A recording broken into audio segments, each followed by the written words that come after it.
تاہم ابھی یہ واضح نہیں ہے کہ ہر شہری کو سالانہ $50,000 دیے جانے کی تجویز وہاں مقیم غیر ملکی افراد کے لیے بھی ہوگی یا نہیں۔ ناظرین، 8 اکتوبر 2020 کے اودھنامہ کے صفحہ 3 پر شائع پہلی رپورٹ کے مطابق اتر پردیش کے وزیر اعلیٰ یوگی آدتیہ ناتھ نے آج یہاں اپنی سرکاری رہائش گاہ پر جنگلی جانور ہفتہ 2020 کا ورچوئل کے ذریعے اختتام کے موقع پر گدھ تحفظ مرکز مہاراج گنج کا سنگ بنیاد رکھا۔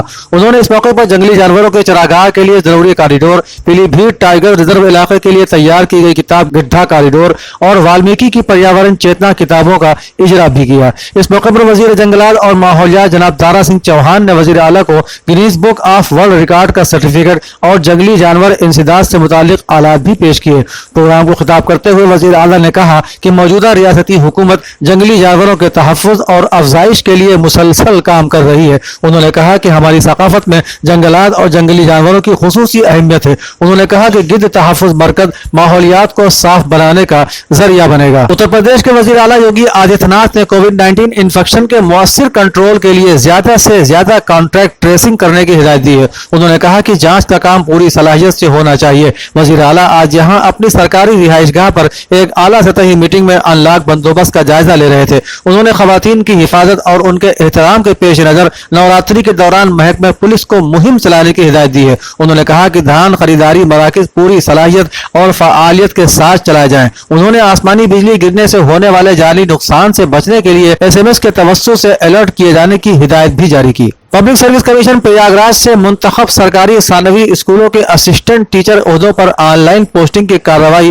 چل رہی ہے۔ سلیکٹ امیدواروں کی پوسٹنگ کے لیے ویب سائٹ پر ترجیحی حساب کے مطابق اسکول منتخب کیے جانے کے سلسلے میں آن لائن درخواست کی کل 8 اکتوبر 2020 آخری تاریخ ہے۔ یہ اطلاع ڈائریکٹر ثانوی تعلیم جناب ونے کمار پانڈے نے دی ہے۔ ایک خبر میں کہا گیا ہے کہ اتر پردیش کے محکمہ آبپاشی اور آبی وسائل کے ذریعے 20 انجینئروں کو فوری اثر سے UP پروجیکٹس کارپوریشن لمیٹڈ میں آن ڈپوٹیشن پر تعیناتی دی گئی ہے۔ ان انجینئروں کو ہدایت دی گئی ہے کہ فوراً اپنی نئی تعیناتی مقام پر چارج سنبھالیں اور اس کی اطلاع پرنسپل انجینئر اور HOD آبپاشی اور آبی وسائل محکمے کو فراہم کرائیں۔ پرنسپل سیکریٹری غذا اور رسد محترمہ وینا کماری کی جانب سے جاری سرکاری حکم نامے میں کہا گیا ہے کہ خرید مارکیٹنگ سال 2020-21 میں لکھنؤ ڈویژن کے ضلع ہردوئی، سیتا پور، لکھیم پور اور ڈویژن بریلی، مراد آباد، میرٹھ، سہارنپور، آگرہ، علی گڑھ، جھانسی میں دھان خرید کی مدت 1 اکتوبر 2020 سے 31 جنوری 2021 تک اور لکھنؤ ڈویژن کے ضلع لکھنؤ، رائے بریلی، اناؤ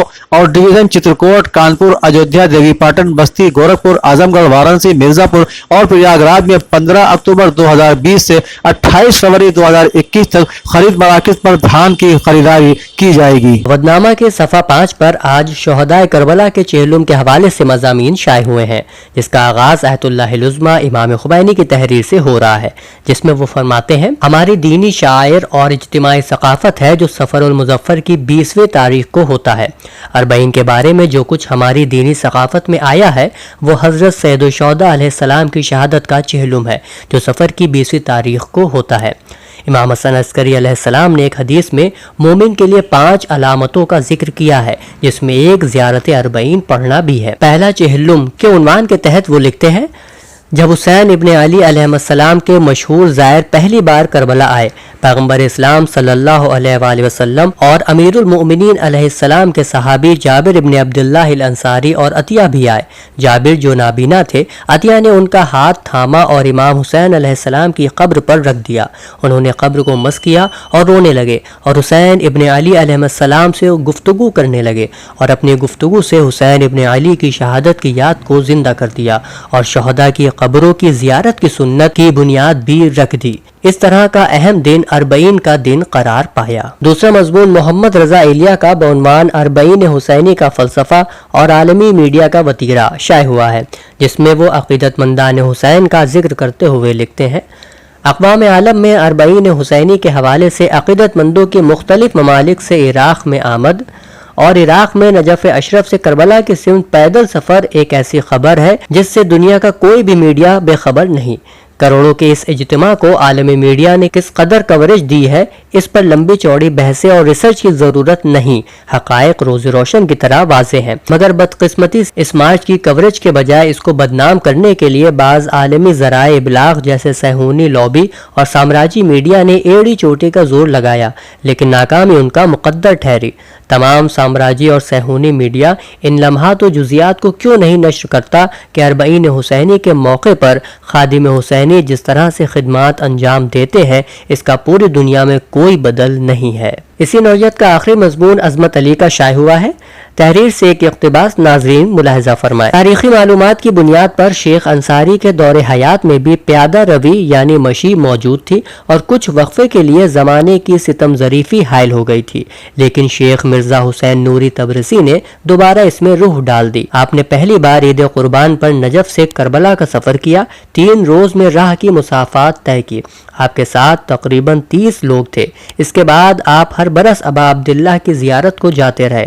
آپ 1391 ہجری بمطابق 1901 عیسوی میں آخری دفعہ امام حسین علیہ السلام کے حرم کی زیارت سے مشرف ہوئے۔ ناظرین، اودھنامہ کے صفحہ آخری پر شائع رپورٹ کے مطابق اودھنامہ گروپ آف پبلیکیشن کے مینیجر اور روزنامہ اردو ہندی اودھنامہ کے بانی و سینئر صحافی وقار رضوی کی والدہ محترمہ اسرار فاطمہ کے انتقال پر اتر پردیش کانگریس کمیٹی کے ریاستی صدر اجے کمار للو نے تعزیت پیش کی ہے۔ اپنے تعزیتی خط میں اجے کمار للو نے کہا کہ محترمہ اسرار فاطمہ کے انتقال کی خبر سن کر انہیں بہت دکھ ہوا ہے۔ دکھ کی اس گھڑی میں کانگریس کی کنبہ وقار رضوی کے ساتھ ہے۔ اللہ مرحومہ کی روح کو تسکین اور سبھی گھر والوں کو صبر جمیل کرے۔ اتر پردیش کانگریس کمیٹی کے شہری صدر مکیش سنگھ چوہان، قومی کنوینر اقلیتی سیل رفعت فاطمہ، ترجمان وکاس شریواستو و انچارج اتر پردیش کانگریس کمیٹی دنیش سنگھ کے ذریعے کانگریس ریاستی صدر اجے کمار للو کے ذریعے ارسال خط وقار رضوی کو ان کے دفتر میں جا کر سونپا گیا۔ پرگتیشیل سماجوادی پارٹی لوہیا کی ریاستی مجلس عاملہ کی ایک روزہ نشست بدھ کے روز ریاستی اور مرکزی حکومت کی پالیسیوں پر تیز حملہ کرنے کے ساتھ ساتھ 2022 کے اسمبلی انتخابات کی تیاریوں کے مطالبے کے ساتھ اختتام پذیر ہوا۔ شیو پال یادو نے غیر بی جے پی لیڈروں سے یکجہتی کی اپیل کی اور کہا کہ پرگتیشیل سماجوادی پارٹی کا اپنا آزاد وجود برقرار رہے گا اور پارٹی انضمام جیسے خیال کو مسترد کرتی ہے۔ سماجوادی پارٹی کے سربراہ اکھلیش یادو نے بھارتیہ جنتا پارٹی پر میٹھی میٹھی باتیں کر کے جھوٹ اور بدنیتی پر مبنی پروپیگنڈا کرنے کا الزام لگاتے ہوئے کہا ہے کہ سازش رچنے میں بی جے پی کو مہارت حاصل ہے۔ مسٹر یادو نے بدھ کو یہاں جاری بیان میں کہا کہ بی جے پی اور آر ایس ایس دونوں کا کردار مشکوک ہے۔ ان کے قول و فعل میں زمین آسمان کا فرق پایا جاتا ہے۔ کہنے کو بڑے بڑے وعدے، میٹھی میٹھی باتیں، لیکن حقیقت میں جھوٹ کا پلندہ ہوتی ہیں۔ انہوں نے کہا کہ وزیر اعلیٰ کو اپوزیشن سے شکایتیں ہی شکایتیں ہیں، ہر وقت انہیں اپنی کرسی جانے کا ڈر ستاتا رہتا ہے۔ ڈاکٹر اسرار الحق قریشی کے مطابق بدن شمس کا ماہانہ ترہی مشاعرہ 14 اکتوبر 2020 بروز بدھ بوقت 8 بجے شب جوہر فاؤنڈیشن لائبریری ہال امین آباد لکھنؤ میں مصر طرح معیار سیاست کی دستار بدل دیں گے پر ہوگا، قافیہ، دستار، رفتار وغیرہ۔ کربلا عظیم الدولہ میں خمسے کی آخری مجلس سے ڈاکٹر مرزا شفیق حسین شفق نے خطاب کرتے ہوئے کہا کہ میر مختار ثقفی ابتدا ہی سے اپنی شجاعت اور سخاوت کے لیے معروف تھے۔ زمانے بھر میں ان کا محمد والے محمد سے عشق مشہور تھا۔ وہ عشاق اہل بیت علیہم السلام میں سے تھے۔ امام حسین علیہ السلام سے انہیں خصوصی عقیدت تھی۔ امام حسین بھی امیر مختار کو بے انتہا عزیز رکھتے تھے۔ 28 رجب 60 ہجری میں جب امام حسین علیہ السلام نے اپنے جد کے مزار اور ماں کی قبر اور بھائی کے مرقد کو الوداع کہا تو مکہ معظمہ کا سفر اختیار کیا۔ 3 شعبان کو مکہ پہنچے اور 15 رمضان کو اہل کوفہ کے اصرار پر ان کے خطوط کے جواب میں اپنے عمزاد بھائی حضرت مسلم ابن عقیل کو اپنا سفیر بنا کر کوفہ بھیجا۔ ڈاکٹر شفق نے کہا کہ امیر مختار نے قاتلان امام حسین کو کیفیت کردار تک پہنچا کر اہل بیت علیہم السلام کے مجروح قلوب کو تسکین دی۔ Uttar Pradesh Congress committee headquarters میں منعقدہ پریس کانفرنس سے خطاب کرتے ہوئے کانگریس ورکنگ کمیٹی کے ممبر اور راجیہ سبھا کی سابق ممبر پارلیمنٹ محترمہ رجنی نے کہا کہ ہاتھرس معاملے سے بی جے پی اور آر ایس ایس کا اصلی چہرہ بے نقاب ہو گیا ہے، جبکہ آرادھنا مشرا مونا نے کہا کہ خاتون کمیشن کی تشکیل 2 ماہ سے نہ ہونا یوگی حکومت کی خاتون مخالف ذہنیت کا ثبوت ہے۔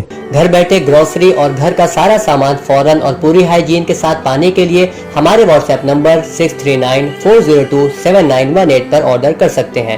ہمیں پرکھنے اور ہماری حوصلہ افزائی کے لیے ایک بار موقع ضرور دیں۔